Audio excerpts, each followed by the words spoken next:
Amazing day thus far, ladies and gentlemen. I am so excited to welcome you back for our fifth and final set of the PWC Day 5 qualifier land. My name's Rainday, and I am joined this time by Kresnik and Gormizer on the desk. Kresnik from Sanguine, thank you very much for joining us here today, man. We've seen a lot of great Paladins thus far. Oh, absolutely. Today's games are great. Some interesting picks. Yes. But mostly, I think, expected results across the board. Yeah, and Gore, I mean, that last set went the way of SSG. Now they're joining Fnatic with a secured spot at Worlds. One of the few teams that I think, especially internationally, has been considered a threat pretty much all year, but now showcasing why. Getting to the top 4 is something they've done regularly, but now qualifying for HRX, I mean, I can't say it better than Bees is. They are nothing to mess with. They are nothing to mess with, that is for sure. Well, today, at the end of our day, we have a really interesting set. We go back to the relegation side, where these teams are now going home. We just spent some time in the winner's bracket. Now we're back to the losers.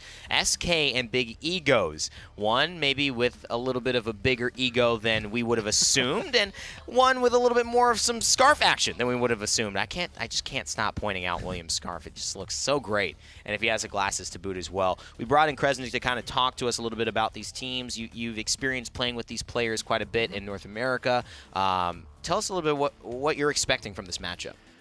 It's going to be a lot of just raw deathmatch, and I think things are going to devolve pretty quickly.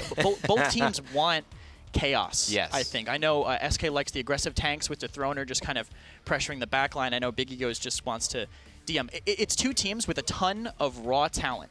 Right, yes. And neither has, I think, truly, say that after losing to them, right. Found their potential as a unit. So I think it's whoever's just going to thrive more in the chaos here. And Gore, is this the game that you find the potential? If you win this as SK, do you think, we turn the leaf? And if you win this as Big Egos, do you say, we've cemented ourselves as a team in North America that's worth the reckoning?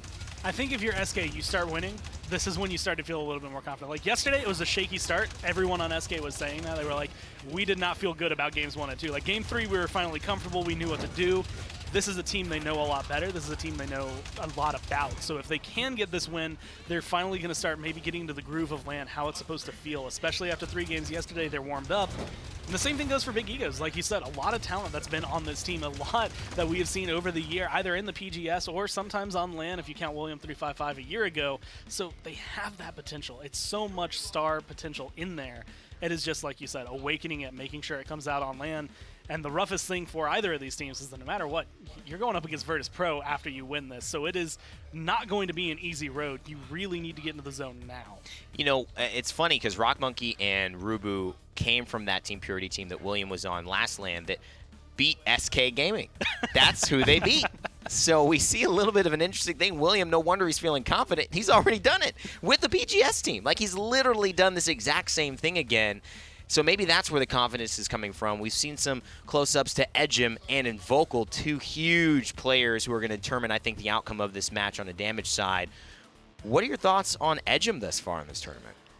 Edge is an incredibly talented DPS. He's kind of quiet in communication. He doesn't really, but he gets enabled very well, and when he sees the opportunity, he really knows how to get on it. Yeah. And even to make his own opportunity, whether it be on Androxus or Xin, like that. Those are definitely those flanks are definitely his comfort picks. But he's no slouch on backlines either. Do you think Invocal is really playing lights out and going to continue that enough for SK to not have any trouble with Big Egos today, William?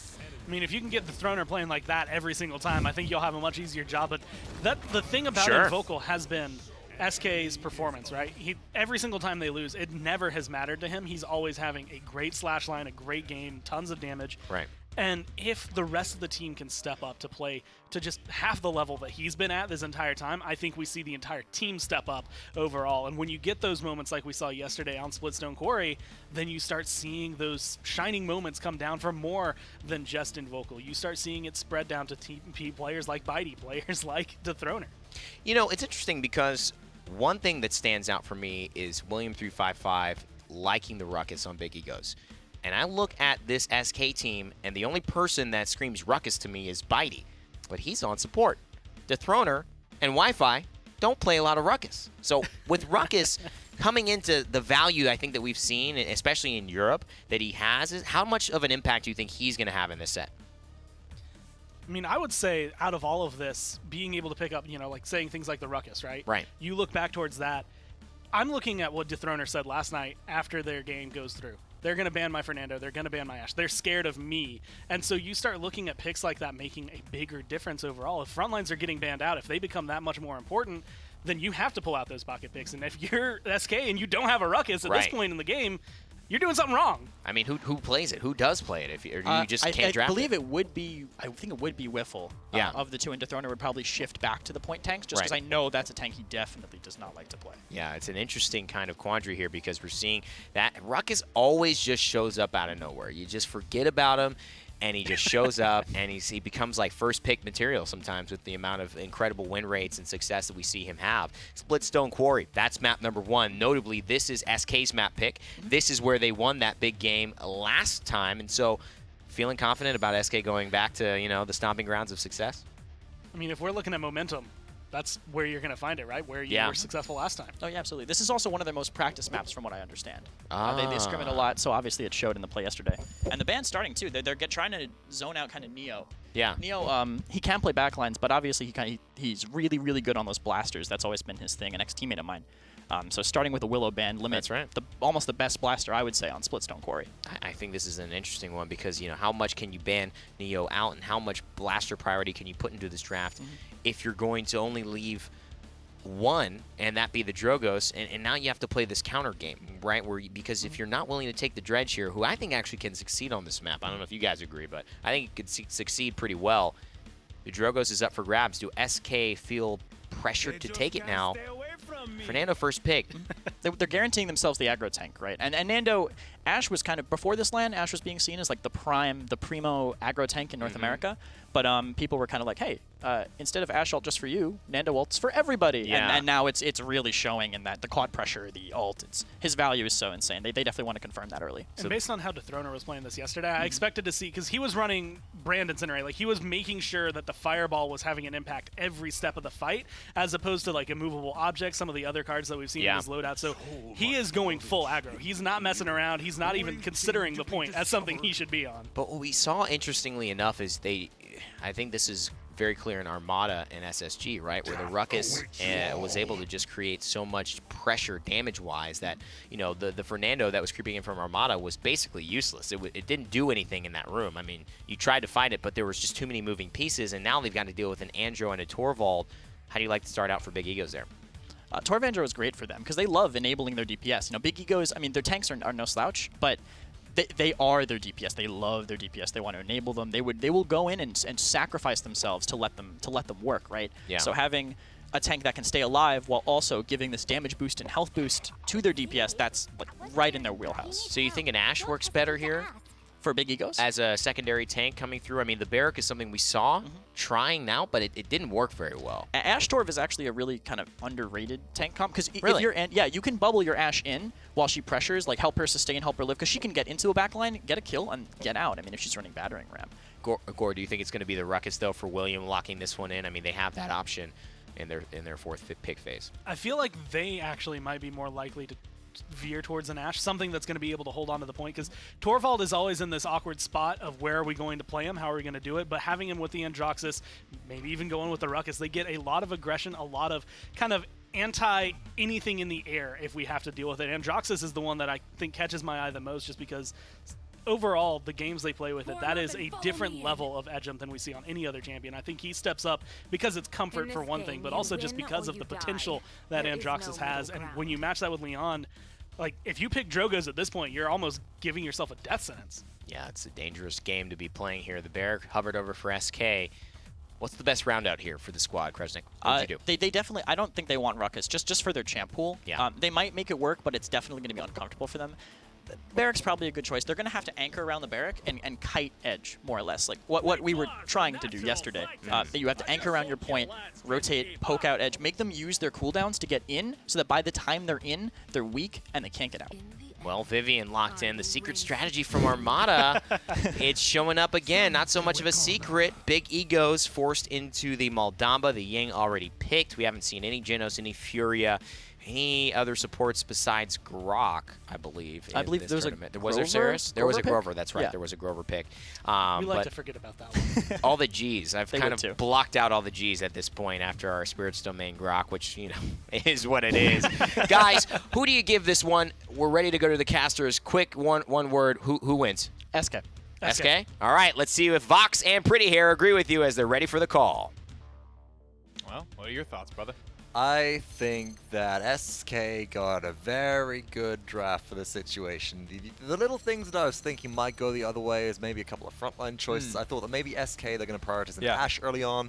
They might look for the Ying and the Ashe rather than the Cassie. But we saw how Invocal performed on this map in the last game of the SK set yesterday. And it's just reliability, right? It's what you need. It's everything that you need there. And I think they're going to do pretty well with it. I think that SK have kind of everything under wraps. The Torvald Andrew is always a bit of a wild card, but again, Sour Team ran this versus SK during that set.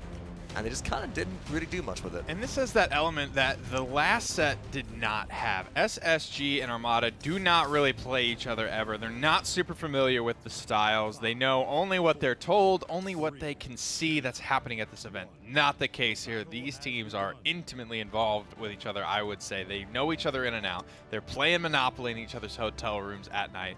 They're having a lot of intuition, a lot of tendencies locked down for each other. Edgem gets the Androxus, man. He gets Torvald as well. This is a kid that really has been super successful on the Andro this event, and people just keep giving it to him. But look how quickly they were sniffed out, and I love the fact that SK are playing in this underground area. That could be a massive punch. Edgem tries to get out, resets on the clone, but Wi-Fi finds first blood. And that's part of it, Vox. Like, I really liked what SK were doing there. I liked that they were just sort of waiting, almost letting him come to them. But that was a lot of time where he's just flanking, taking the scenic route, and still moving around the map. That's a lot of time for SK to be working the map, working this 4v5, and maybe picking up a first blood. Right, and I love the fact as well that, again, it's just the positioning from SK was preemptive of what they'd seen Edgem do previously, right? We know that Androxus can basically ring us round if we sit on the high ground, if we don't have a damage and at least a front line to be able to kind of control that space with. Ying isn't great for Peel in that situation, so let's just stay grouped up together. Let's just stay where we can protect everybody, but Edgem's got some pressure on him right now, looking for a kill, and gets out. Not quite sure where he wants to go. Does he see this Cassie, how low she is just in the background? And Vocal, I don't think, was on the radar there, or he certainly would have been the target. Deleted there. Wi-Fi pulling out the barrack as well. Something that's had like less than a 40% pick rate here and a hot 0% ban rate. I like it, Nick. I really like the fact that, because Wi-Fi to me screams point tank, and I was wondering if Wi-Fi was going to maybe, pull out the Ashe, right? Also, shout out to Biggie who's not banning Ashe for a change. That is a little odd, but because they've done that very consistently. But Wi-Fi doesn't have much flavor to his frontline playstyle. He just plays point tank, and he does it well, but it's just point tank, right? It's nothing special, but right now, conversion looks like SK. They're about to send this through. Still pushing it through. Nice target prioritization from Wi-Fi here. Bowling ball resets will keep him alive. Running away and running away and running away. There's the Enlightenment. What will it get? It'll catch the front of Dethroner's shield. Beautiful counterplay there from SK Gaming. They're keeping the ball rolling here. Wi-Fi just duking it out with Ashe, but there's so much healing online in the early game. Oh, no failsafe reset this time, but the Ying heals do come on through, and that might just be the barrack.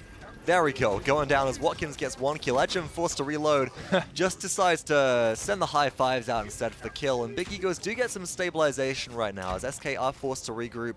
One of the things I'd love to take a look at really fast, can we check out the items for SK specifically? I feel like Wi-Fi's actually running the Cauterize, but look at this triple wrecker from SK Gaming. This is one of the things which we know is pretty much mandated unless you got a Vivian at dealing with a Torvald. And if you have a Vivian, I mean, this Torvald doesn't exist. Yeah, it's going to be really, really difficult, and it's not getting any easier for Edgem. These bubbles are not going to be lasting any longer. There's one coming through now, but you're already seeing it. I mean, they are just exploding under the Wrecker 2s, and Wrecker 3 is likely to come through later.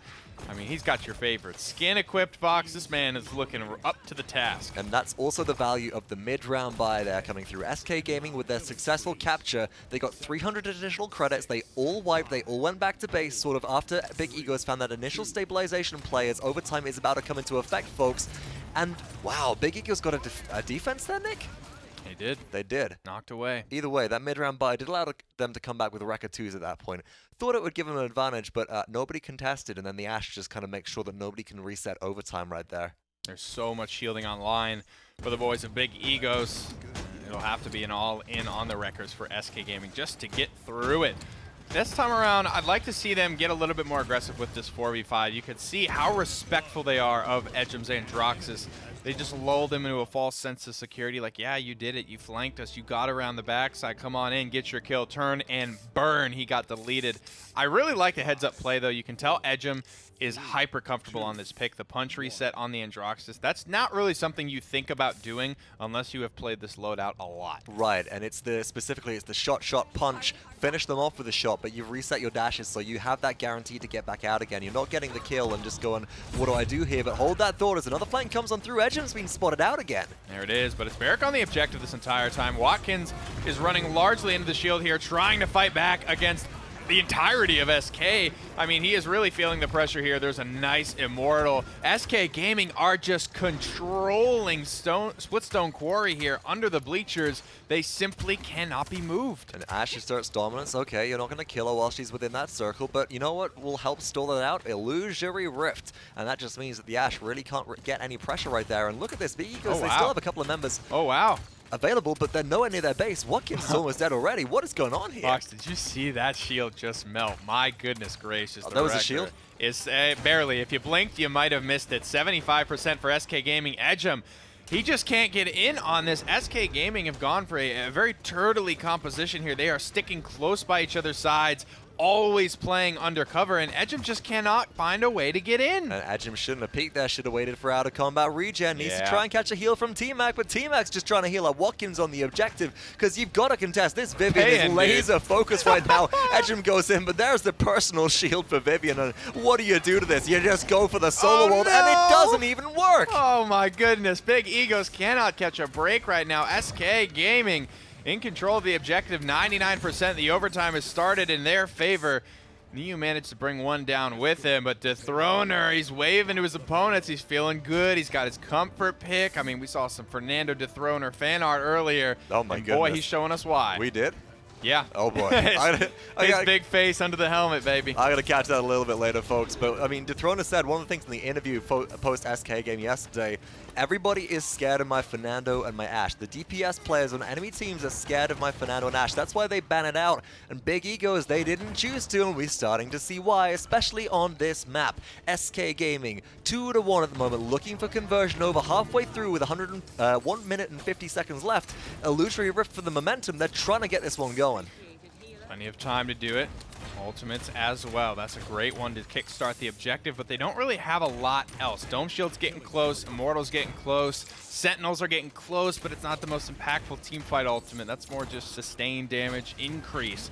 Big Egos certainly have what they need to stonewall SK Gaming out of it. They got to find the kills here pretty shortly. Niu's Wrecker's coming online as well. You can see him getting through that Vivian shield fairly easily. And I think that's going to be a critical pick right now because Vivian is so impactful. It's really going to come down to, can you get through these shields? Can you deal with the Vivian? Can you deal with the Wi-Fi barricade? Can you deal with the Dethroner shield? That's keeping these DPS picks safe in clutch moments, right? As the itemization comes online for Big Egos, despite being 600 neutral cap credits down, they will start to be able to go toe to toe. And actually, let's take a look at the net worth charts, right, folks? That's not something we've done a great deal through this event so far. And if we can see that, we'll be able to see this credit disparity and see exactly how that's breaking down. 53 seconds left on the charts, or on the clock, excuse me. We get to see just that. Bitey's going to be a little bit ahead of everyone in the game. Kind of expect that, right? It's a Ying that gets credits for healing, and you're always on the objective, especially on that payload push, but it's all blue. Normally we see a little bit of a flex right here, but it is every single member of SK Gaming pulling ahead, and Big Ego is going to struggle to get itemization online, but Nick, they can't think about items right now because the push is so close to conversion. There it is. Luckily, Barrick able to duck a couple of those headshots, 97% on the ultimate. Ooh, there was almost a fight brew in there in Vocal and Edgem. He comes around the corner, hands up, but there is simply too many members of SK Gaming holding that room. One headshot, two headshots coming through. Wi-Fi is feeling the heat here. I don't see him making it out of this one. The difference is, can SK Gaming make something happen on the backside of this fight with Wi-Fi's sacrifice? Edgem is just going all around, but T-Mac's almost down. If this Maldamba falls, it'll be really big damage, or really big damage to Big Ego's lineup right here. We've got a couple of frontline picks alive. Ashe has already used the Assert Dominance, though. Here comes the Hyper Beam. That's not going to work, man. Look at the payload is too close to that corner. Edgem, with the disruption in the backline, he was able to steal one away, and that one may have made the difference here. Dome Shield is here.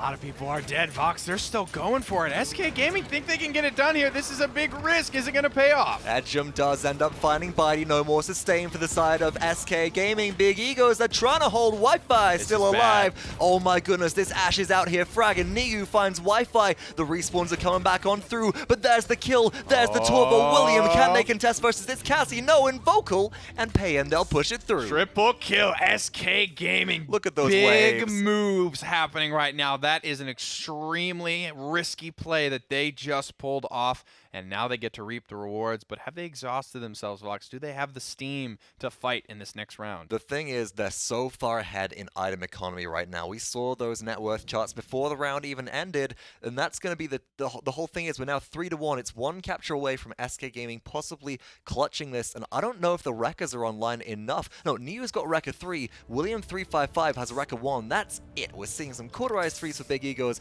but then look at all these Havens come through from SK Gaming. They're just going to be so survivable versus Edgem's Androxus that it's difficult to really get into the backline and do any damage. Wrecker 3's online as well, man. Blink and you'd miss the shield. Even if your eyes are open, you might not catch it this time Call around. it Vivian overkill, right? Yeah, Payan making sure, and he did such a great job of this last round. He literally just stared at Payan and said, "You coming? What are you doing? Yeah. What you doing? Hey, I see you. What you doing up there?" Oh, poor William right now as Oh, well. And look at that, was able to charge the ultimate. Say hello to my friends, or have you met them, says Payan. And I think everybody on Big Egos has Reversal's several down. times so far. Andro to the air. Can Edgem survive, Nick? Bruh. His reversal's down. There's no way. Not a chance in hell. Payan manages to pick up that kill with ease.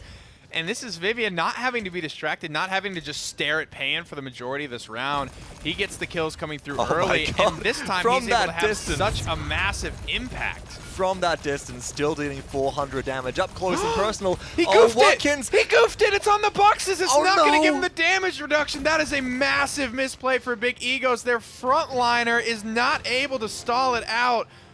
Oh my goodness, look at Wi-Fi's face. That tells the tale. Yikes, yikes, missing the biggest ultimate potentially Oh, of the but game. it's on everybody's faces right there. And Nick, I mean, I was seeing it go, and I was like, okay, the shield will get taken down, right? Because that's not affected by assert dominance. The damage numbers are still coming through. I What? know. The damage? Did I'm he like- step out? He's underneath it. Oh no, that's just a situation that you don't want I to be had in, the folks. same thought process. Oh, it's the oh no, oh no, I'm oh staring no. at that flag and I was like, Panic stations. that's not how that's supposed to work. I I'm was seeing- like, I'm seeing about to a- ask my chair too. I was like, has something A changed, brother? Z-axis little Oh, deviation man. right there, and where that needed And to that's go. what's crazy. I don't think that would have changed the It game was a outcome. box. It was a a little single crate. box, You're right, though.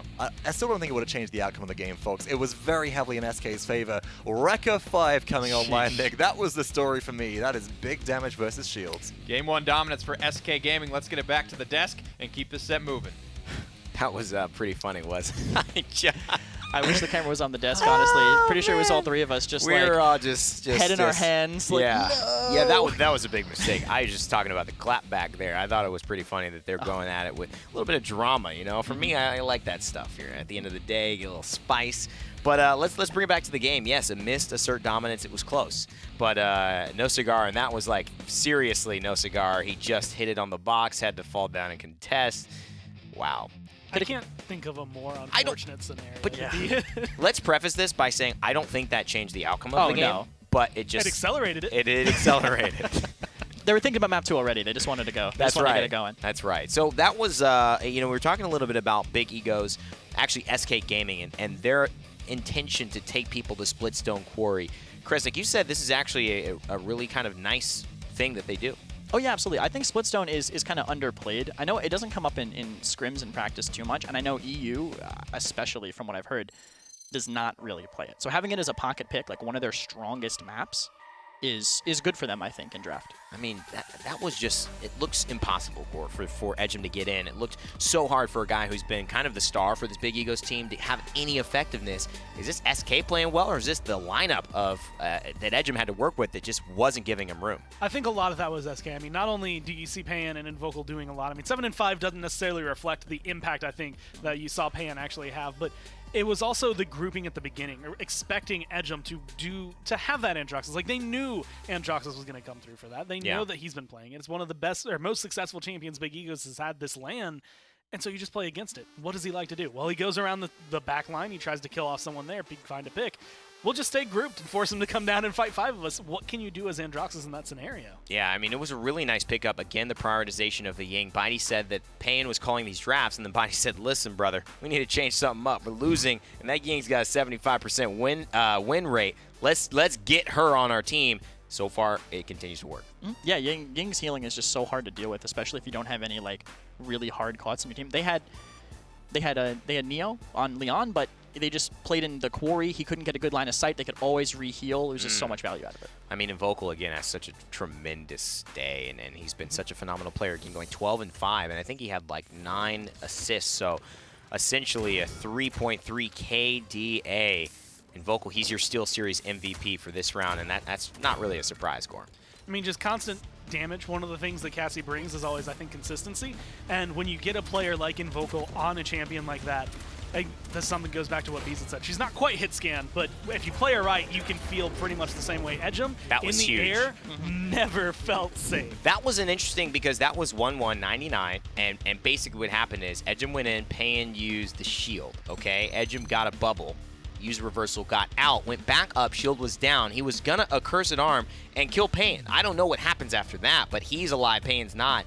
And those 2 shots from Invocal just shut down the party. So huge plays from him again. It's rare to see a guy who comes in with all the stats, performs to his stats, sometimes overperforms for his stats, and then in big moments comes through. It's not like he's fluking at all. Invocal has been consistently the best player and dominant almost in the game every single game that he's played. Absolutely. Invocal has always been a monster, I think. I think he had one poor LAN performance maybe with Team Envy forever ago. Yes. But since then, I think every LAN he's been to, this LAN, yeah. It's been, even the Vegas LAN. Yeah, he was very good there. Yeah, he performed well in general in the LAN. And it's that awkward moment of being that player, right, where it's just like, hey, you look great.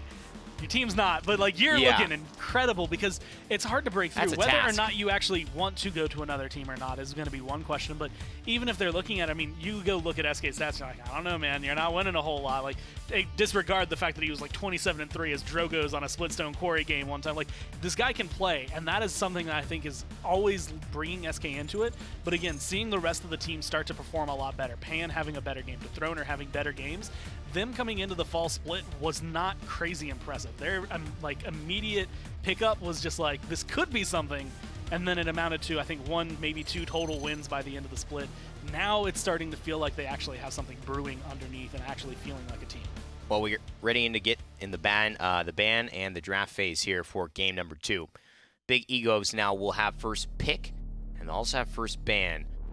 What needs to switch up? What needs to switch up for them to tie this? I think they want to deny the aggressive tank because they gave Dethroner the Nando. They and did. That's right in SK's wheelhouse, right? They want to limit them from playing what they want to do. Makoa is an aggro tank, probably the best one. Yep. Arguably, he can also flex to point tank. That's right. And when it comes to Brightmarsh, I feel like there's going to be maybe a couple more tanks that are limited. I feel like, we don't typically see Ashe as much on Brightmarsh as we would see on Splitstone Quarry, so maybe trying to limit it in that factor, but they're going to go for the Makoa Leon again. It's going to leave both of those options open, so if Dethroner's feeling more confident, I absolutely want to go for a Fernando here as SK. Yeah, I think you can grab it. I mean, especially if Big Egos don't grab it first.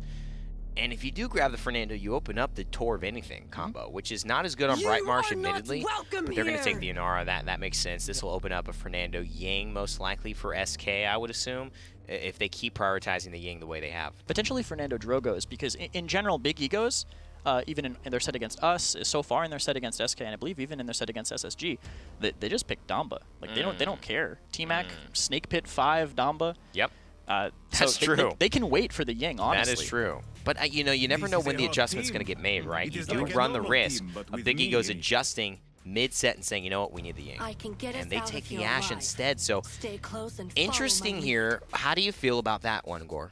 I mean, this is make or break, right? If Big Egos can take the Ying away, that might put a huge damper on what has been successful for SK. Fernando and Ashe, I mean, you get both of them, right? They've been talking about those 2 picks yesterday. They were talking about them today. Those are strong for them. You don't necessarily know which one Dethroner is going to be on over the other, but being that aggressive on this map, especially if you have someone like Drogos or Willow in the air, Ashe is usually good at taking care of them as long as they're a little close to the ground. Look at this. Big Egos. They're hovering over. Maybe. We're going to see it? Potentially. It would be a great adjustment for them. I think it would be. Because SK's looked very comfortable on the Ying, and I mean, we can't say it enough. The insane healing and just the win rate that Ying has across Right. this entire tournament so far. I mean, it's clear at this point. The Moldamba, however, hovered back over, and you could tell this is just a Heredity Mac favorite. It's a comfort pick. It's a comfort pick, and you know what? Your back's against the wall. You go big or go home. I mean, I'd stick with my comfort pick too, honestly. And SK smartly take the first 2 tanks, and now they get the Ying. What's the blaster position here for Payin? What are they looking at? Still have Cassie. Do you think there's a chance Dredge comes out here? I don't think so on this map. Yeah? It's too easy to pressure him on this Okay. map. He's kind of limited in the places he can stand. Right. And even in those places, he's limited in where he can spam it. If he's on sitting tree and trying to spam over to the far side, the damage is so inconsistent. You could just walk around it at that point. I want to see the Catalyst Pip come through. I want a new pick in here, Ooh. and it's one of those things again. I When wouldn't be you're looking mad at at the that. blasters, like okay, they got Drogos, we've got our Willow's banned out. We are not going to play Dredge. It's just not a good map to be able to bring him out. But Pip is great on this map, and he can play it. It's a different style. I don't know if SK have it, but I'd like that Who change plays up. it, though? That's what I'm trying to ask. Yeah. I want to levy that. I mean, that would have to be Payin at this point. I mean, it could be Yeah. Invocal. Bitey's on Ying. We know that. So who's playing it? That's the thing that makes me go clunk on that, although I would like to see it. I would like to see it, Core. Don't give up hope. No, I love it, but you raised probably the perfect point. Their back isn't quite against the wall because they can afford one more loss. But Yeah. you're not going to give Big Egos that momentum in game number 2. You're going to try to close it out here. I would expect, honestly, a Talus from them right now, I think, into what they have. Other than the Xin, he matches up pretty favorably into Drogo's That's true. Inara Ruckus. That's true. Or we could see the blue boy back again, the Lightning Orc. This is Interesting. specifically for the Inara, I think. Yeah. Inara, and to farm off the Ruckus as well. Yeah, I like to wait and see what ends up getting selected Of course. here. A lot of hovering, for sure. People just like to mess with you. Sorry, guys. Yeah. Not sure what to say about this one. We'll see if the Grok gets locked, and it is. So it's a real Grok here for SK Gaming.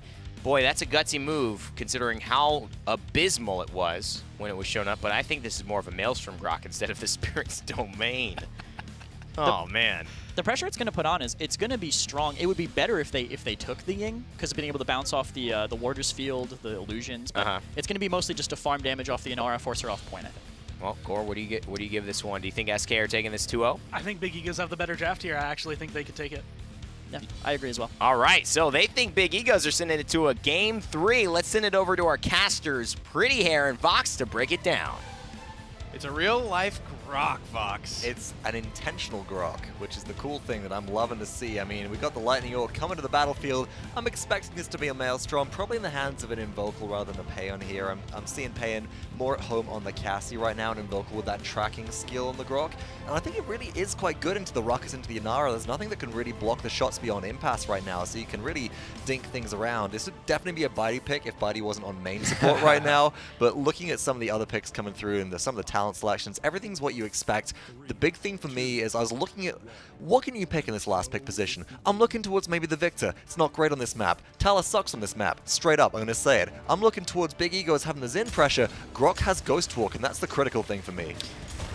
My question is, do SK Gaming have enough damage with this composition, man?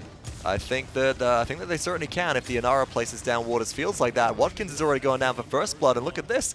There's the Ghost Walk, juking out Niu, there's the damage. Trade at that point, and in comes the Xin, but I mean, it's too little too late. Yeah, I mean, that's pretty good showing there from Grok, and like Watkins touched on, it can farm a lot of damage on the Sonara early. I'm surprised to see her over there, I suppose, when it's all said and done. I think she could have just gone straight to the objective, and there's not a ton that SK Gaming could have done about it. Also, let's look at potentially what the ultimate combos are from SK Gaming here. You already have the Illusory Ear, if that early game gas pedal. What happens if you combo that with a Tempest, or use the Tempest to either initiate or extend? You've just got, all of a sudden, you've got people healing to full health immediately because you've not got great early game anti-heal on Big Egos, and they're running at you at a million miles an hour, the Grok kind of floating in midair.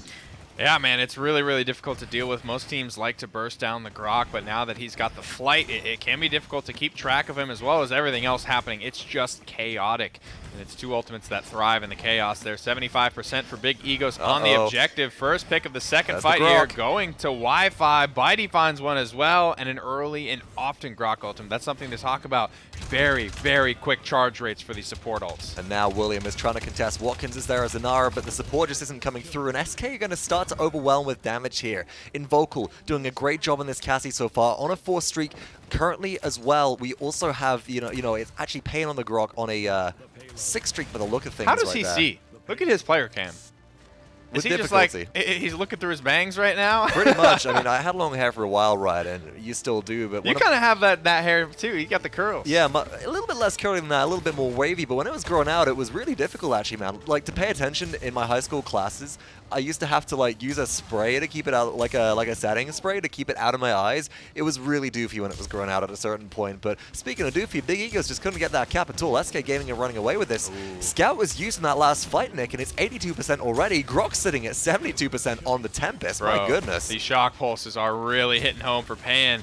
I don't know if this is something that SK have practiced, but right now it is working. It worked for Virtus Pro on Brightmarsh. Why can't it work for us? Pan is doing it with less targets to just farm for free off of as well. This is interesting as well. Lightning Rod's in there, so Pain's getting healed for 120 every time Shock Pulse card is- hits. yeah. I love this because it allows Grok to act as a secondary spot healer for your allies as well. You can, by default, place your totem at range at this point. So all you do is you either throw it at your feet if you need that extra healing, or you throw it at the feet of maybe your point tank who might need it. But here comes the Tempest, just Do it. securing Yeah. that, making sure it goes it. on through SK Gaming. Look at the snowball and Don't the say- spray outside the base. Yeet! He gets up there, gets Ooh. right in their faces, and lets them know. And I'm all about that. Don't think, just do it. Especially with Grokle, especially with Ying ult. They charge so quickly. Pan Right. is absolutely farming damage right now, so he's going to get that right back up. Now, the one consideration is we see this first sort of kill really happen. I mean, look at this as well. The Inara's trying to get to the back line, right? Dethroner's just sitting here,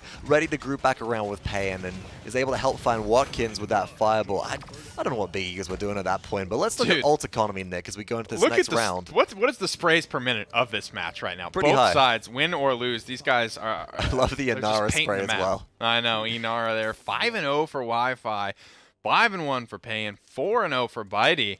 Honestly, it's kind of this this support and front line kind of fragging out here. Oh, Three no. morale Oh, no. boosts taken. And look at this as well. You can see that those ultimates are coming up so quickly. Here comes the seismic crash to the back line, but Dethroner's ready. So much healing. There's the illusory rift coming through, 108 per tick. Now back to 144, 600 health per second in total. Invocal takes down Niu. The kills are just not happening, and Invocal is quietly popping off on this Cassie. There is so much commanding attention on the front lines with the supports, but he has just been holding it down. Dethroner distracting everyone. Gets a solo Dread Serpent as well. That ain't bad value. That's pretty good value right now, especially as it's 46% for Big Egos with the Inara and 57% on Rising for SK Gaming. Big Egos, though, they have that Dragon Punch. Here it comes, Nick. Ooh, here comes the Spite as well. Hunting. Looking for, hello, someone? Anyone there? It is called off by Niu. Will not find a home. Far but out, does man. buy a lot of zoning there for Big Egos. They move north of 80% on the objective. 15 streak for Invocal. This has got to end if Big Egos are going to have a prayer. Oh, I love this as well. Talk about liberal usage of Tempest right there. Invocal's half health. Get him back into the fight. Get him full health. William, where are you looking? There's a Cassie behind you, and this could be dangerous. Invocal pops off. Watkins about to go down as well. This is SK Gaming taking back control. My goodness, look at the kid go. 18 streak. 15 streak and a 16 streak burning for SK Gaming. You know, Nick, you mentioned this before. Does Payan have a morale boost? Is that a morale boost Grok that we're He seeing does. as well? Oh my goodness, that ultimate is charging so quickly. We've seen at least 3 pops of that so far. Bitey's about to have Illusory Rift.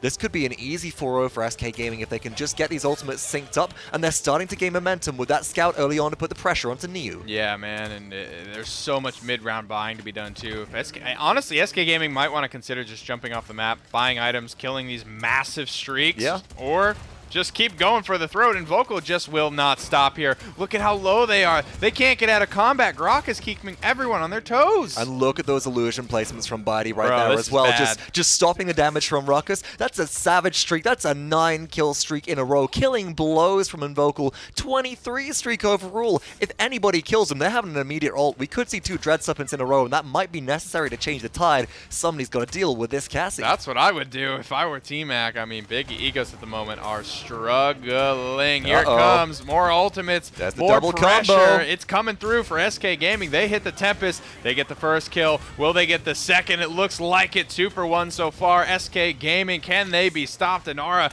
is doing everything that she can to slow it down, but Vox, will it be enough? Inara is survivable here, and the wall is going to be good to block line of sight. There's some good healing coming through. SK, they still have Immortal. If anybody gets low, they're just going to pop that immediately, and here it is. Everybody stays alive. Will the re-engage come through? Probably. quickly. Scout's ready to go. Dethroner won't make it out alive. Big Egos That's may why. have just stayed alive. You see why there? Edgem gets into the backline, distracts the DPS picks, and all of a sudden, Big Egos are able to stabilize thanks to that little bit of flank play and just making some heads turn. So at that point, you use the Immortal to keep the Ashe alive. You say, let's kill the front line, and all of a sudden, you can't because your damage is looking the opposite direction. That's the value that a flank brings to these compositions, folks. But mid-round buys didn't need to come through. Disengage was good. Only 1 or 2 might have happened, and as a result, SK Gaming are just gearing up to put some pressure into this Big Egos lineup, soften them up with shock pulses, and oh, William is out of position here. This is dodgy. He definitely is. Now everyone diving in. One will be brought low. Look at the streaks, though. Invocal, half HP, still fighting with everything that he's got. 26 streak right now. Again, if you kill the Cassie, you get your ultimate back up. So you can be a little bit more liberal with Big Ego's ultimate use right here. I might want to see maybe a Xin to just lock down that Fernando if necessary. Edgem is doing such a good job of, you know, just boxing out in the backline. Oh my goodness, look at that sticking power as well from Drogoz. Not really seeing the aggression here on Brightmarsh that we saw on Splitstone Quarry. I mean, SK Gaming laid everything on the line to get that conversion. On a map where it's risky, I would say that's really not too far-fetched of a play to see on Brightmarsh. But they will just keep everything in their pocket, keep things rolling, and if anything goes half as good as it went these couple rounds prior, SK Gaming will be out of here in no time. And now we got some buys coming through, Nick. Again, Invocal still didn't get the chance to get items online that round, and that's what I'm looking towards. What is going to be stacking up in the pockets of these players? Does the fact that they don't have, you know, their ultimates online even matter when they might get a massive morale boost bonus right here? In fact, Invocal does die at the end of that round. Buddy's the only one left alive. Let's take a quick look at the items before we head out, and it's rejuvenates right now. It's going into the luxury buys. The cauterized 3s are out. We can get something a little bit different online, right? Yeah, it's damage reduction. It's more healing coming through. It's just a way for SK Gaming to do what they do, just do it a little bit longer, a little bit stronger, and a little bit better. That is a great wall there. It's going to be good for first blood, but Invocal just will not let off the gas. Did you see that gas pedal, Nick? It was the scout for the bonus movement speed, illusory rift to keep him alive. Payan finishes off Edgem right there. Where? This Invocal, this Cassie's Shock still pulse? up on the high ground, and this is just...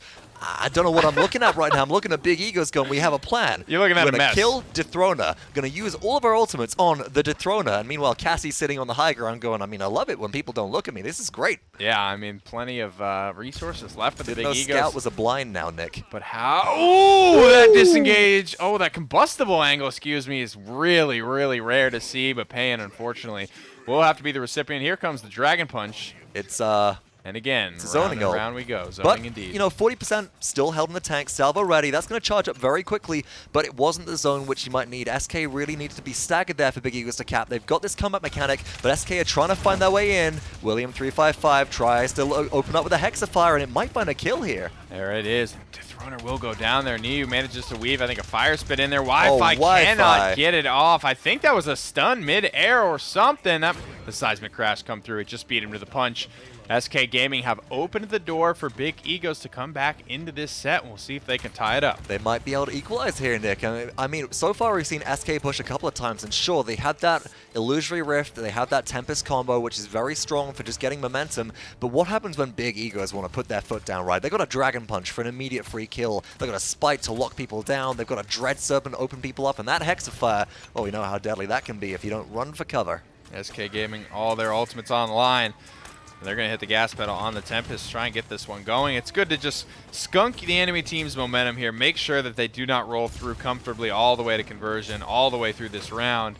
Tracked and not a shot missed there for Payan, and it looks like that one Tempest cast will be enough, and it's already back to 30%. Wow, look at that. Damage dealt charts being led by Invocal's Cassie right now, and this felt like a bit of a sleeper so far this game. It's been all about the grok, all about the grok. Oh, look at the Drogos and the Xin, they're doing the damage, they're doing the distractions and stuff like that. Meanwhile, Invocal's Cassie, just consistency. That's what we know this player for, right? Sometimes they're loud, you can hear their voice and it's screaming, and sometimes they're just there doing what they need to. Yeah. Definitely, and there's room for that, right? SK Gaming, their composition is so loud, so proud, double support, double front line. It's easy for Invocal to fly under the radar, and it's Cassie. I mean, it's a character that by default is quiet. She doesn't make a lot of noise. These crossbow bolts just whisper through the air. And there's so many games where you will just see her take top damage because she's just not at the forefront of everyone's mind, everyone's sound mix. Dude, good damage coming through. Edgem very low and Vocal in trouble. Can't get the Ying heal off. Edgem finds a kill onto Dethroner as well. Ash is just trying to bash in her just by a bit of contest time as people regroup in base. 43 seconds left. 10% of the push left. Will we see the respawns come through in time, Nick?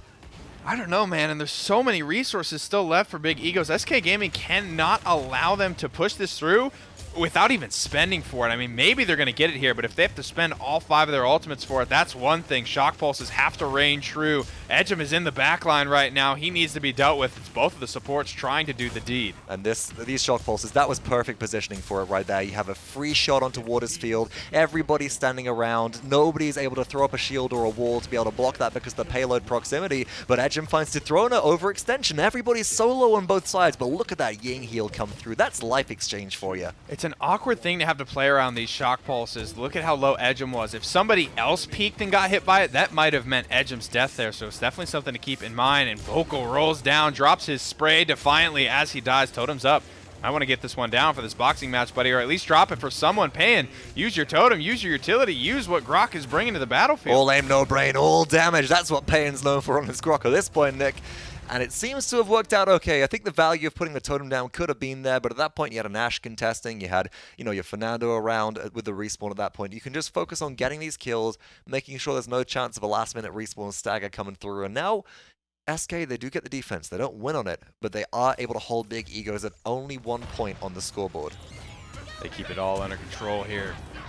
Vocal up to the high ground and just bursting down NIU right out of the gate. 1, 2, 3. That's all you need when you got that Cassie Impulse crossbow combo. There's such a big fight every single round. But he's still not dead, by the way. 9-0 and 26-35 streak burning for the coach. There's such a big fight happening over on the right-hand side here. It's not anywhere near the objective. It's very strange to see this happen on Brightmarsh. It really is. Now we're getting into those utility buys, folks. Look at these yellow cards coming online. Master Riding 1 and 2. Edge almost dead already. Dethroner's going in looking for it. Could this be the first kill opening things up as T-Mac goes down to the fireball? I mean, what a ruthless dive, and Vocal is a little bit caught out here. Can this Ying ultimate keep him alive? Not for much longer, but it is, when it's all said and done, a 4-for-1. NIU's Dragon Punch is immortaled out to Throner here, looking to hold things down. 4,600 for 4,600 HP. Dethroner got 3 kills in that engagement, Nick. Dethroner picked up 3 out of 5 of those potential kills and is able to help lock things down for SK Gaming. The Big Egos, they have a Hexafire Respite and a Dread Serpent for retake. Can the Dread Serpent open things up? Look at that CCR. Dethroner straight back into the fight. Not a good target selection there for the Maldamba. Dread Serpent and Vocal sneaking into the backside, but it's a spite. William and NIU keeping this kill feed full in favor. Bitey, will he drop? He will. NIU shuts him down. Another Dragon Punch fully charged. NIU finds yet another one. T-Mac gets the 5th. And my goodness gracious, Big Egos have kept themselves alive. Now it's 99% to just 30, so they still have a mountain to climb. And it is half combat mechanic, folks. My mistake earlier. 2 points from Big Egos after that defense and that capture from them. But we got to see if SK can close the gap. William 355 picks up Payan. And at that point, I think that's so much the damage coming through for this SK Gaming team. There's no easy way for them to make it in. Dethroner's going to try and get there. Good wall. What a beautiful impasse. And Big Egos clawing their way back. Now they're in a position where if they get SK Gaming up against the ropes here for conversion, they could pop all their ults and end the game. But it would be a risk. A risk I think Big Egos need to be willing to take at this stage. And if there is an MVP that comes through, if Big Egos do take this game, for me, it is all about Edgem. That ability to just go, you know what, I'm going to throw the spite up onto Cassie. It's a guaranteed kill with how low her health is. The heal comes through. Dethroner's trying to deal DPS, but Maldamba's healing without the brand is that much comparatively more than the damage from a Flame Lance is. And as a result, Big Egos, they snowball now. And they snowballed before, and they might see if they can end this game off a successful push. I mean, is this just the late game Big Egos composition starting to pay off? Is this the healing, the double support, double frontline starting to slow down for SK? Pretty much. I think it's just the fact that you just haven't got as much support online. The ultimates mean a little bit less when you have that Cauterize coming through. Tripled, by the way, for Invocal. Will it be the quadra kill? It will be. Give him the kill. Get that highlight reel rolling. That one's for the book, folks. But it's still 1 minute and 28 seconds left on this push for Big Egos. And there it is. I mean, Vocal has been stone cold this game for his squad. How could you see that spike coming? Payan has managed to seize top damage back, but this is getting closer and closer to 20 minutes. Still an absolute ton of damage being dealt here for a 16, 17-minute game. I mean, it's almost 10,000 damage per minute. When you factor in all of the round breaks and those 40-second little wait timers, you got to say that these guys are really bringing the pain. And they are, and it's just such a constant brawl, Nick, as well. It's back and forth. So dominance already used. SK Gaming losing members. Will we see the Immortal come through here? As a Hexifier, Dethrone is still alive right now. Does go down. Like the decision not to use it right there because you might just need it when you come out of base. There's 15% left. We know the respawns will come through from SK. Somebody's got to touch this to contest, but here's a Dragon Punch. Here it is. It's time. Everyone, can they get back in the base? And Vocal can't. He's such a critical member of this team. How are they going to be able to win this fight without him? Without ultimates, there's the Immortal. Do they have enough steam to make it home? Williams looking for the damage. Here's the Dread Summon to follow up. There's the combustible fire spit from Drogo. Is exploding. Big E goes through, and it's one by one the SK Gaming fall. The PGS team, second seed, lowest seed in this tournament, take one off the PPL. You're just starting to see a little bit more of that drama flare up there as Big Egos clap back, get in the faces of SK Gaming. That was looking so dominant for them. And that's where I got to bring it back to. We saw in round 1 of Splitstone how voracious SK Gaming were looking for that conversion. You just didn't see it from them in Brightmarsh. If they put that game away early, I mean, they could have been going home. They could have been chilling out for the day, but they have to go to game 3. Here's where I disagree a little bit. I think that they were, and we saw that in the first conversion. Second conversion, they tried it again, but Cauterize came online just the right amount of time. The anti-heal was effective, and all of a sudden, that Illusory Rift and that Tempest combo just got shut down. Not as much gas when it came to the finish line. Guys, we're going to a game 3, and it's always SK. Every single set that SK have been involved with has gone the distance. They cannot close the set here. It's got to go the distance. Let's get it back to the desk and get game 3 ready. Well, we are still here. I thought I was going to get ready to close the show, and I guess we've got another game to go, but wouldn't it be the SK way to put it to a game 3, as Nick was alluding to earlier? Guys, how do you let that one slip? I mean, they SK'd it. They normally, during the fall split, they always get up 3-1. It's always oh man, we're 3-1. All we need to do is capture this point, and then the rest of the game just falls away from them. It's the thing we then don't do. Almost there every single time because it happened against G2, and I think that's when it started to slip. That first Ascension Peak game, the minute they lost that one after they had the 3-1 lead, I don't think I've seen them win after they go 3-1. It was their curse from that point on. Yeah, that was rough because, you know, it started off so well with the Grok. We were having questions about it, and Payan really made us feel really comfortable until that 3-1.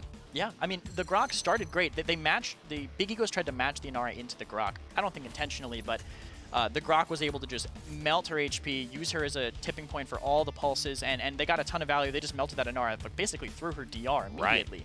Right. And then the Tempest, crazy value on mids, speed boost straight into the enemy team. They can't stop you, especially with Ashe Nando, right? Right. But it just fell off later in the game. And this is really stereotypical of a combat mechanic win, because you statistically look at everyone on KD except for Dethroner, and you add the eliminations, which he's got a decent bit of. Everyone is a positive score. I mean, 17-10, 10-2, 17-8, 9-7. On the other side, there's barely a positive score on the side of the boys of Big Egos. But because they have that extra capture rate, not 1, not 2, but 3 objective, it feels like, right? 2 chances to push.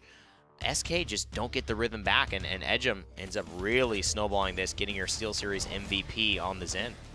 It was really weird for me because at the beginning of that, and this is something that Nick had kind of commented on yesterday, but it felt like SK were finally playing like the PPL team they were meant to be and not being matched by these BTS players. Yes. And then it started slipping away. I mean, going into round 3, Bitey was 9-0-26. Yeah. And it just gets better from there. And it was specifically Edgem going for a spite play on the side where he doesn't die, and he ends up picking, I think, 2 kills up in the process that makes this entire game swing back in favor of Big Egos. And Vocal gets a little aggressive on one of those fights as well, and dies, and that was kind of the thing that happened towards the end. Niu started to get going, and Edgem and Niu were just staying alive and adding damage, and Vocal was dying earlier on in those fights, one of the first to go down for SK.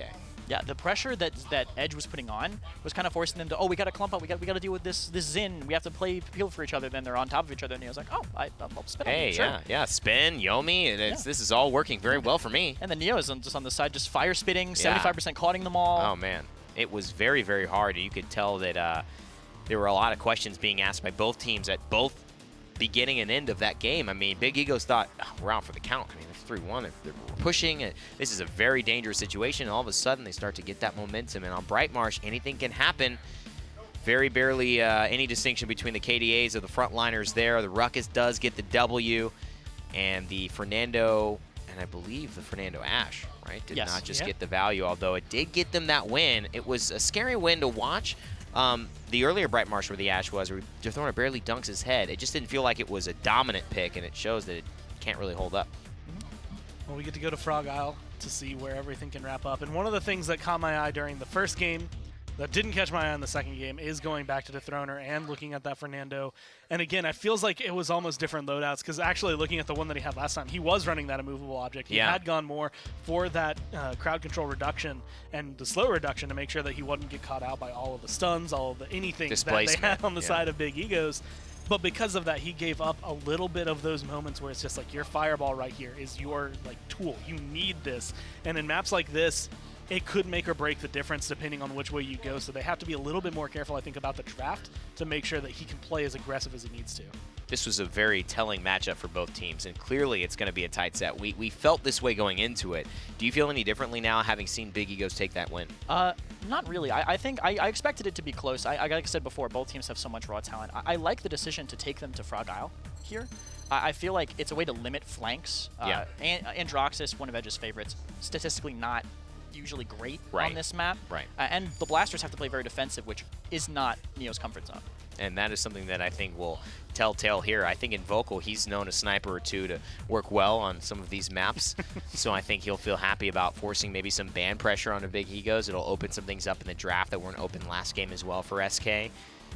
Payan looking like it's go time. I mean, he's got to make it happen, right? They look set. The draft is going to be decided here, I think, by Big Egos. I was going to say if they banned one of the power tanks, whether they're... What's a power tank? Right now, it changes from meta to meta, right? Okay, There's been, like, when Inara what's had the definition of a power tank? A tank that can change the game pretty much by existing. By existing, yeah. Okay. Khan has a kill every fight unless the enemy team plays perfectly. Right. Makoa has a kill every 10 seconds if your team plays perfectly. Right. A tank that just has that much influence on the Inara game. doesn't die unless she gets an incredible amount of focus. She was a power tank back when she had that rejuvenate. Right. Like that much higher rejuvenate on her build. Right. I will fight to Wow, is protect that the it? sanctity of the Torvald's not a power tank, or is he? There's been when he had the no fall off and stuff like that. Wow, look at this. All these interesting little terms. Power tanks. Power tanks. I like the idea of those. I like the idea too.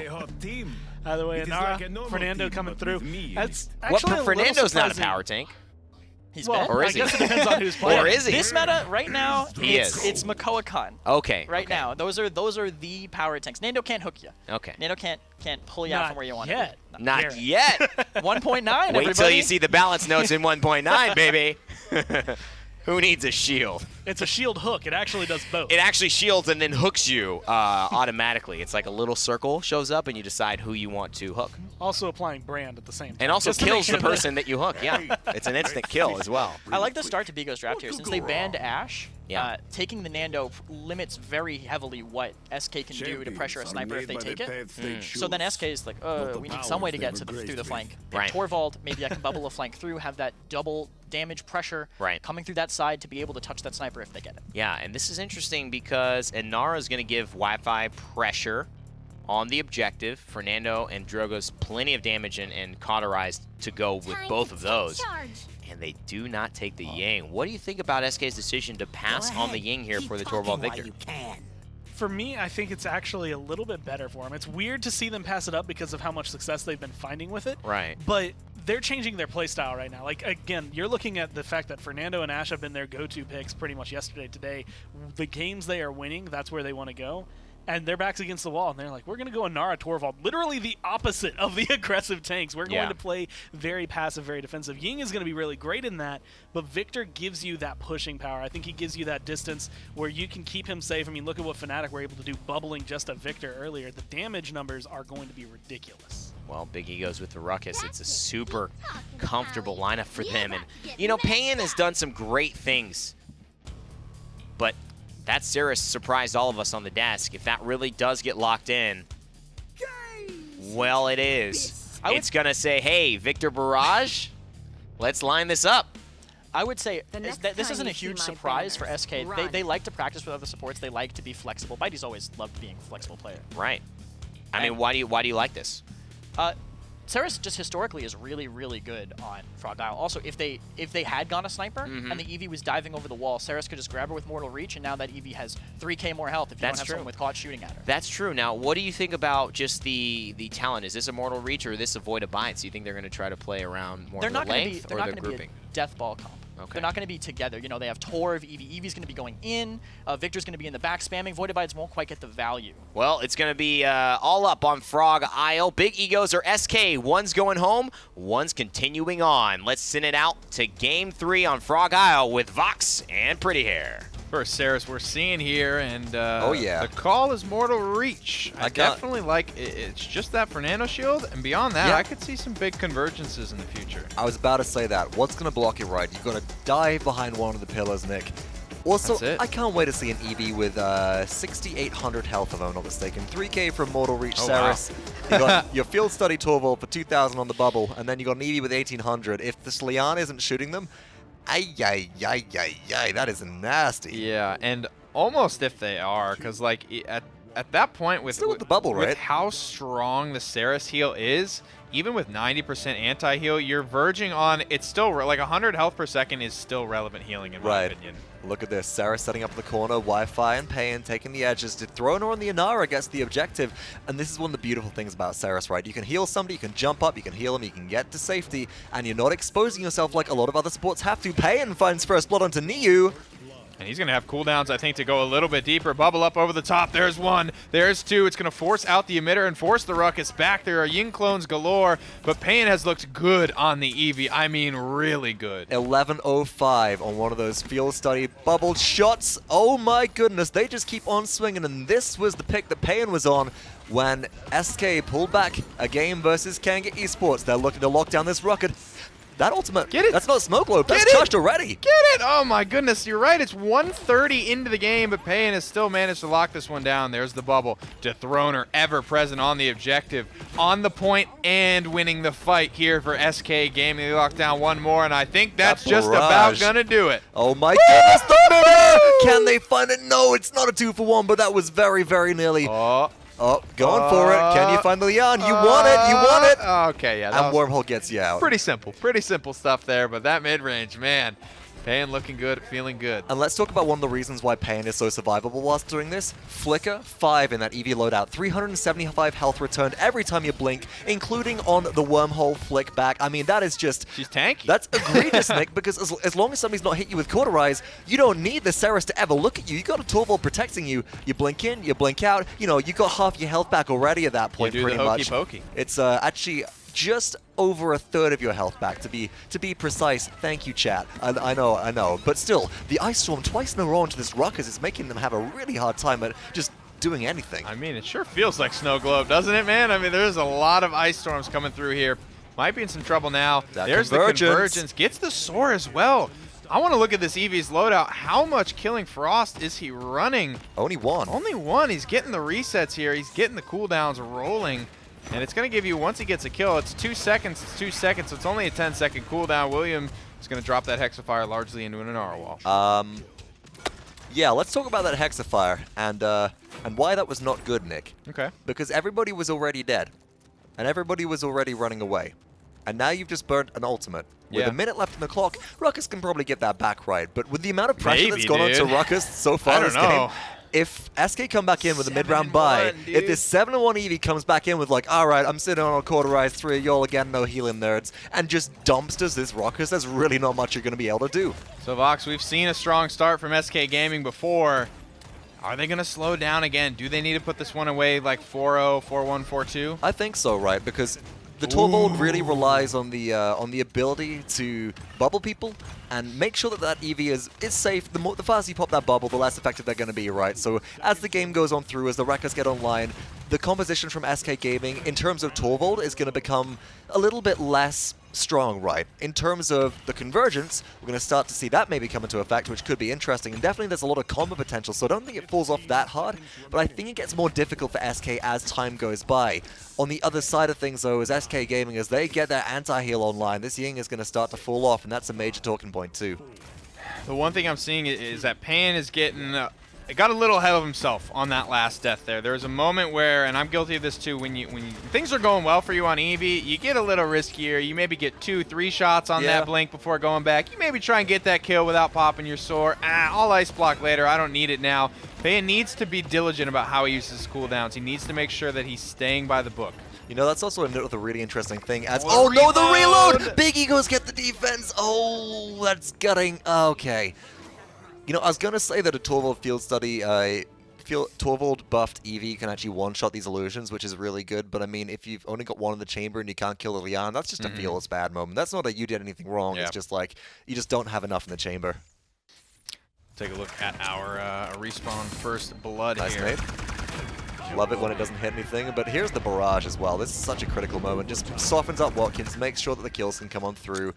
And was it a frag grenade over the top which helped burst people down? I don't think that ended up hitting, but No, I don't think the so. pressure from Invocal, 42,000 damage in 5 minutes and 30 seconds, so a little bit under 10k damage per minute, but on a map like Frog Isle with so many people hiding behind these line of sight breaks up in the windows, Nick, that's still a pretty good damage stat. Bro, look at all this wrecker. Look I at all mean, this Nimble from Buddy as well. There's not a lot of Cauterize coming online, and there's a lot of healing going through to Pan. Obviously, yeah, that bubble will be ripped off pretty quickly, and the bonus damage along with it. Hopping Barrage is here. Bunny Hop trying to find the damage. Can he get the shells off? Invocal struggling, and he will not be able to find a home for most of that damage. Niu will trade out with Pan, finding the kill after the Eevee was only able to claim one life, but Invocal tracks down the dragon in the sky. Convergence going from distance. It's going to set up Invocal beautifully for a double. And that maybe it's the triple. Edgem is low over the edge. Watkins is low on the objective as well. This Fernando's diving in, but Dethrona finds the kill. There's the Enlightenment, but an Impasse to block it all away. Nick, this is Invocal running away with this game. Takes a lot of damage.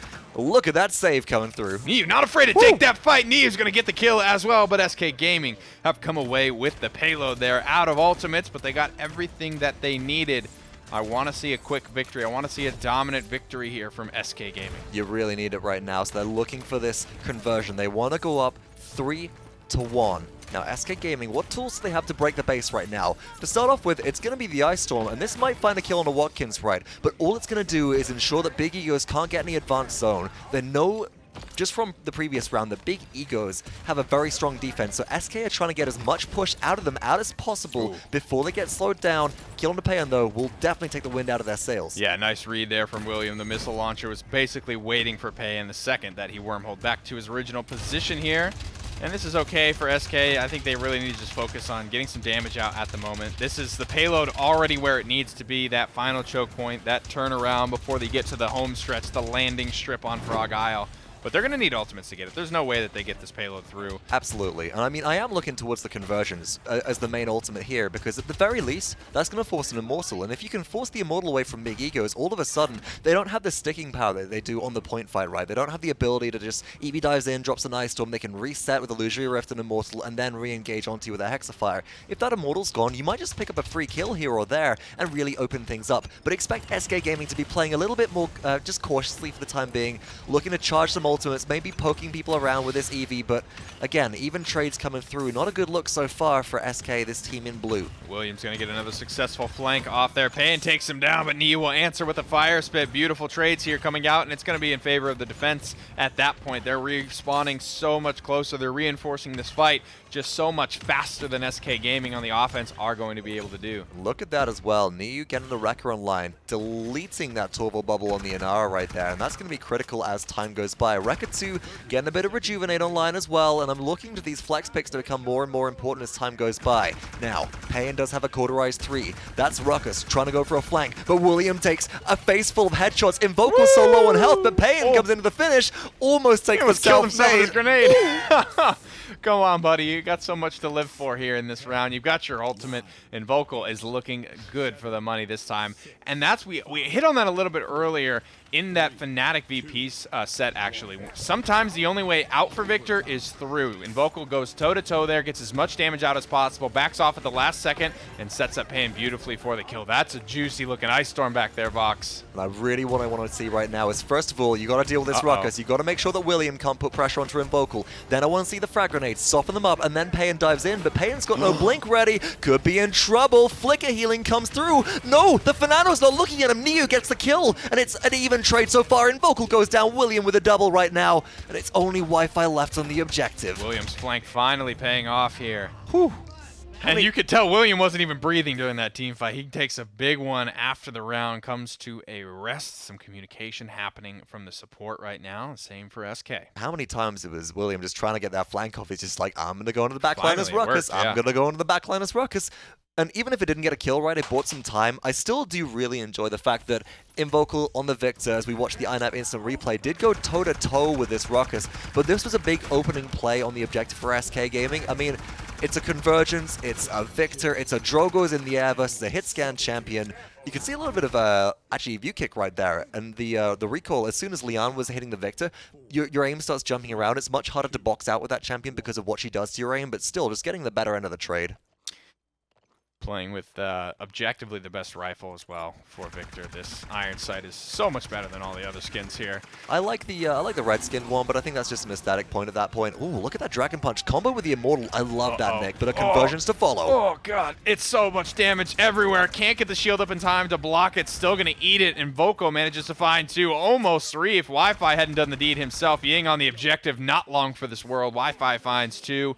Not a lot captured for either squad, but SK Gaming win the fight. And look at the value that Invocal's bringing right now. I'm pretty sure that's a Wrecker on Invocal as well on this Victor because of how much damage he was doing to those shields. And it's a Wrecker 3 coming through right now as well. Niu takes a spill, Nick. That's not a good situation for Big Egos to look to cap. From downtown. I got to say, I do enjoy this Shrapnel play style when they're getting these long throw kills. And there it is, locked down on Edgem as well. There's just no bite behind all the bark of these frontliners moving in for Big Egos. They're going to get down onto the objective, but they're out of ultimates. They're out of time. There's no more ultimates left here. That grenade's good for 1. Tracking down with the bonus damage in hand. Niu fighting back with a fire spit, but I don't know if Big Egos are going to have a prayer here. Oh, no, not really. Invocal doesn't... Yeah, that's the no kill coming through as Niu does end up going down. And again, you know, I typically like seeing the Cauterize on Victor a little bit more, but you can see the value that this Victor is bringing versus a Ruckus, right? Emitter Shield just doesn't exist at this point. This is Vivian Mark II at this point, it feels like. I mean, it's just math. Both healing and shielding are going to mitigate your damage. It's just a matter about which one you want to be effective against. There it is. Big grenade up over the wall, and Vocal can't help but go at it again. 200 DPS, or 2,000 DPS coming through there onto the headshots onto William 355. Beautiful stuff there from Invocal. I feel like Ruckus is a bobblehead figurine inside of rough, Bolt right dude. now, inside of her mech, just going ding, ding, ding, ding, ding, ding, ding, ding, ding. There's not much you can do about it, and there's not much you can do about Pain in your base.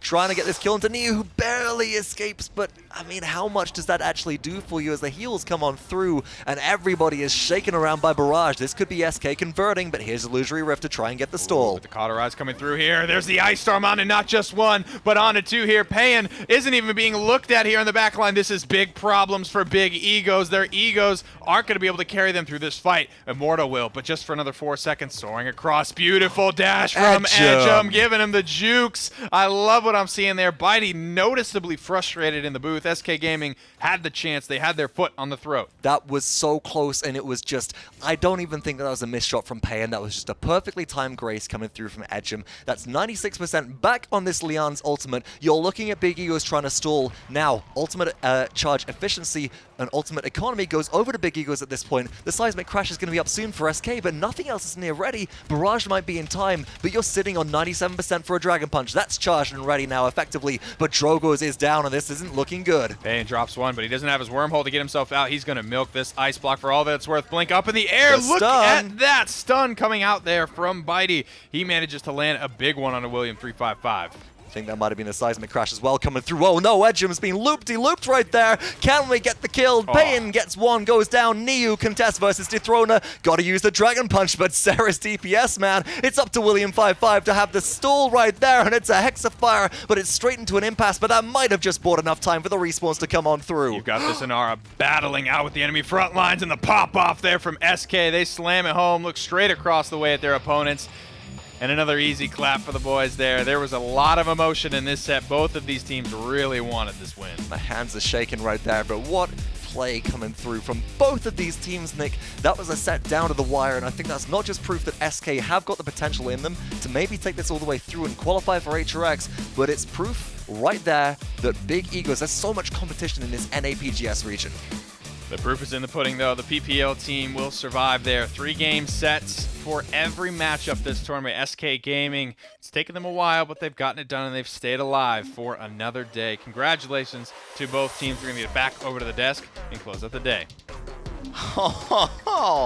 We are absolutely flipping out here on the desk, and I'm glad I'm seeing hugs. I said, you know, I want to see these handshakes because there was a little bit of trash talk. Okay, there was a lot of trash talk, but I like that it's all love at the end, you know? Yeah, they're good friends going into this. I mean, I'm sure this is probably way nicer than the end of the Monopoly game was last night. Hey, man, Monopoly, you don't mess. Monopoly's some serious business, all You right? get LAN hurt is playing one Monopoly. Yeah, LAN is one thing, but Baltic Avenue, don't Do get not me take started. part place from me.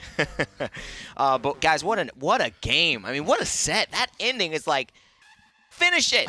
No. Oh my God. It's right there. You got it. Wait, you don't. He's got another ult. Oh my God. Like those 1v1s at the end, the Dragon Punch winding up. I mean, that moment, I was like, you've got to be kidding me. I mean, literally two teams throwing everything that they have in their arsenal. Throwing? Like every cooldown, every ult, anything that is possible was going into that last payload. And it moved, like, and that was all in like 10 feet at the very end. Like, it seemed like a clean push overall for SK. And it's like, well, now you just used all your ults and then got wiped by Edgem. What are you going to do? Incredible game, guys. Takeaways from that one. I mean, that's going to wrap up our day today.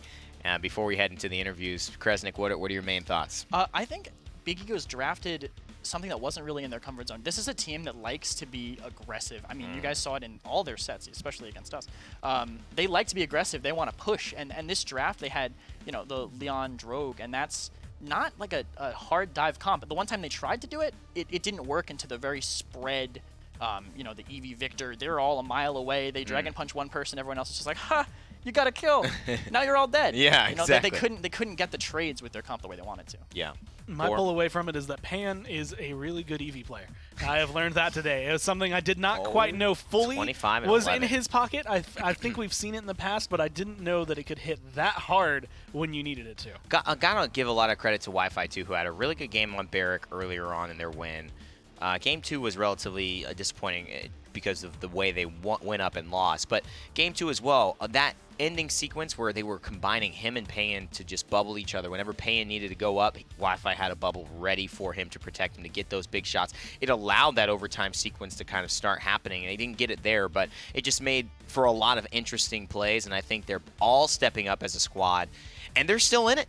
I mean, listen, they've got a tough matchup, you know, going against it. The two teams that have played Grok, one willingly, one unwillingly, but at the end of the day, they're playing against Virtus Pro tomorrow. That's going to be a very interesting set. Winner of that goes to HRX, so a lot of pressure going to be put onto them. I mean, SK are in this position. I mean, can you go from what a team that people were wondering if you were even going to be able to get a win in the fall split to an HRX representative? Like, can you make that jump? Yeah. They have the potential. I would love to see that kind of storyline happen. Well, our Still Series MVP for this set was none other than Payin on the Eevee. Phenomenal game from him, and these are some of the moments I was actually talking about, getting those like 1,100 damage shots because of the Torval bubble, and also the pressure, the choice of pressure. Going to the backline here, he just lived in this backline, pressuring out the Ying, pressuring out Edgem, and I think that really was the difference maker. Yeah, the Torv bubbled Eevee actually can really screw up with your internal timings, right? You're playing Ying, you're full health, Eevee's the only one on you, right? You're like, I can take 2 shots. You know, maybe then you get a little chip from Victor. You're like, I can still take, oh, and then, oh, she was bubbled, I took half my health, and there I go. 11:05, man, just amazing stuff here. And it's not a guaranteed pick, right? This is one where you look at and you feel confident because of the player, not because of the pick. You say, oh, FRZ got on this. Oh, Fisheko on this. Ooh, Payin, up until now, so you can play it. I didn't know if I felt really confident, but suddenly now I think if they go back to Frog Isle and this is available, I say, this is a good pick for them. So that's a good bullet for SK. I think there's a lot for me looking forward. One of the big questions for, I think everybody coming into this interview was, are SK even going to be, what are they looking at afterward, right? Because we weren't even giving them the chance out of qualifiers. It was just they have not been performing. What is going to happen to the team in, the offseason? Where are they going? This has been a great showing for them. Even if they aren't able to make HRX tomorrow, I think they have definitely shown a lot of growth over this last split, but they still have that set. They still have the dream. Some more sets than they won all fall split, basically. Yeah. I mean, same with Splice. I mean, these guys are they're ramping up at the right time, let's put it that way. And just on cue, we've got Wi-Fi, or Wiffle, and Bitey for a press conference. Let's go ahead and send it down to the floor and see what they have to say after their win.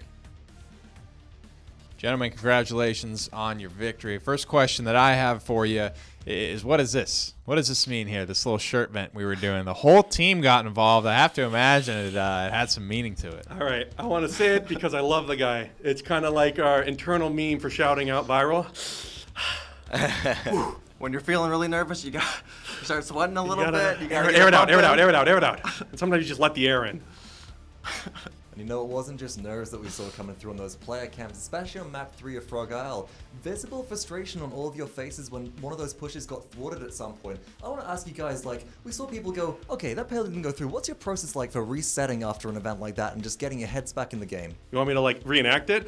Guys, look at this ruckus on the left. He keeps coming through. Why didn't you do it the last time? Look, I just said that, Victor, why don't you do something different? He just keeps going over there. It's something like that.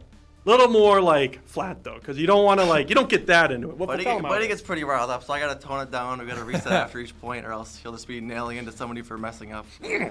So whose idea was the Saris for this game? That was all you. Talk to us about why that decision happened. It's ying, ying, ying, ying, ying, ying. Saris. No, I'm not telling you. All right, That's a just secret. Secret's being kept here by the coach one way or another.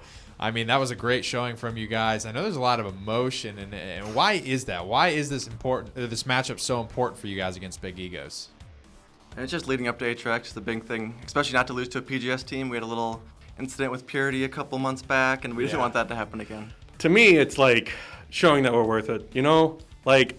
It's been 2 really rough seasons. I can't tell you how many emotions I've gone through, but just to get to this one point and be yeah, we are a PPL team. We do well. We just need to show our stuff. Awesome, guys. Well, congratulations on the win, and good luck to you in your future matches. Thank you very much. Thank you. I would have loved to just sit a little bit more on the awkward silence of Bitey and Wi-Fi there. There's something just amazing when Bitey's on camera. I don't know what it is. He would have held that face for How about the honesty in some of those just conversations? Bitey just gives it to you how it is. He truly is the coach. Absolutely. I mean, it shows in just he wants to do the weird things. He'll sit there and talk down with you oh, we'll run the stairs. I know. Exactly what I'm going to do. He's ready to the practice hand motions everything. as well. It's very Bitey. Here's what we're going to do. We're going to take it down. We're going to. Maybe I should have toned that back a little. Well, you know what's funny though? I will say what you were doing behind the scenes. Bitey was actually saying these things on camera, and then I look at Kresnik and he's like, "Yeah, that's how it is. That's exactly what he would do." And I think everyone knows this, but it's lighthearted, and it has gotten them here. So core, that can't be too big of a problem. SK got to be happy going into tomorrow's upper bracket and lower brackets that we'll have on your screen very shortly. I mean, they're keeping it in the pocket. They're making sure nothing's going out into the open. Whatever the Saris pick is, whatever the strategy behind it is, SK seem to be the only one that have that fully in their wheelhouse as of right now, or at least the only ones who have pulled it out. We've seen a couple dredges, a lot of EVs today, and I think that there's still a lot to be seen coming in tomorrow. Man, Fnatic Space Station. Oof, that'll be fun. Virtus Pro SK Gaming, that'll be just personality ridden, right? So many personalities there. And no matter who wins that game, I want to see the interview after. Exactly. No matter who wins that game, I want to see the interview. And totally different tones, too. I feel like if, it'd be ice cold or extremely warm in there, whichever one. Hopefully they'll be happy that they'll qualify to HRX, though. Armada still waiting to see who wins against Splice and Kanga. And, of course, then that matchup will take place with Armada and the winner of that game, obviously losing to Space Station Gaming as well. Here's how it'll go. Winners Finals Fnatic and Space Station Gaming will be at the end. I think the Grand Finals will be right after that with the winners of those two matches. But Splice and Kanga will kick it off Virtus Pro, SK Gaming, Armada, then the winner of I believe the Splice Kanga matchup, and then continuing on as we had just mentioned. Guys, what's the marquee matchup in your eyes, Kresnik? And then I'll get Gore's. I would say almost absolutely Fnatic Space Station, because Fnatic looks excellent. Yeah. Space Station has two.